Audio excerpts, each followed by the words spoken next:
You're listening to Extinction Radio FM.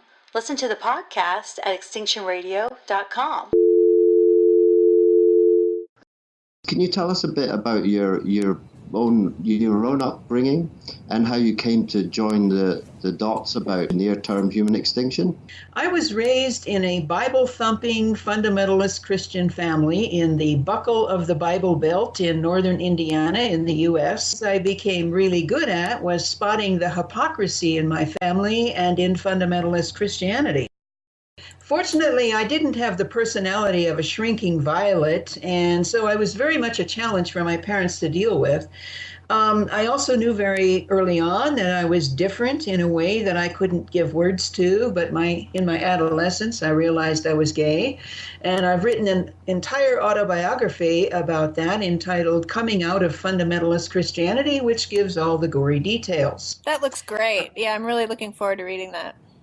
Thank you. And in the 60s, I became a radical activist during the Vietnam War and the Civil Rights Movement. Did my share of psychedelics and left the Midwest as soon as possible. I later became a psychotherapist and had a very fulfilling practice for about 17 years in California.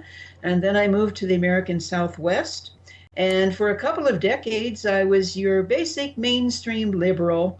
But in 2000, while teaching history and psychology in community colleges in the Southwest, I met Mike Rupert, and the rest is history. It wasn't until 2007 when I watched the movie What a Way to Go, Life at the End of Empire, that I began connecting all the dots and realized that what we're dealing with was not a cluster of isolated problems like peak oil and climate change and economic collapse and so on, but rather the collapse of industrial civilization and the paradigm on which it rests.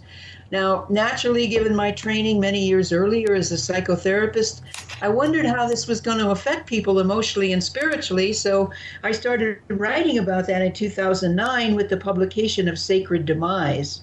And then I met Guy several years ago, long before he was talking about NTHE, and when he did begin talking about near-term human extinction, I listened carefully, and the next thing I knew, I was writing a book with him.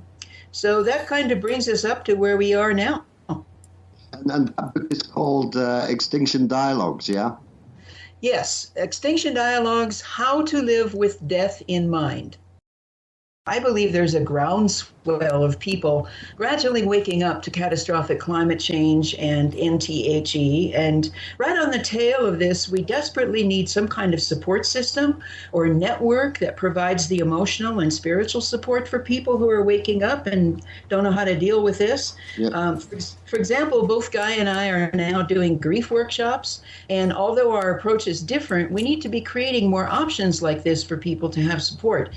I totally agree with you there, Carolyn. I think it's vitally important that you have workshops and support groups popping up all over the place.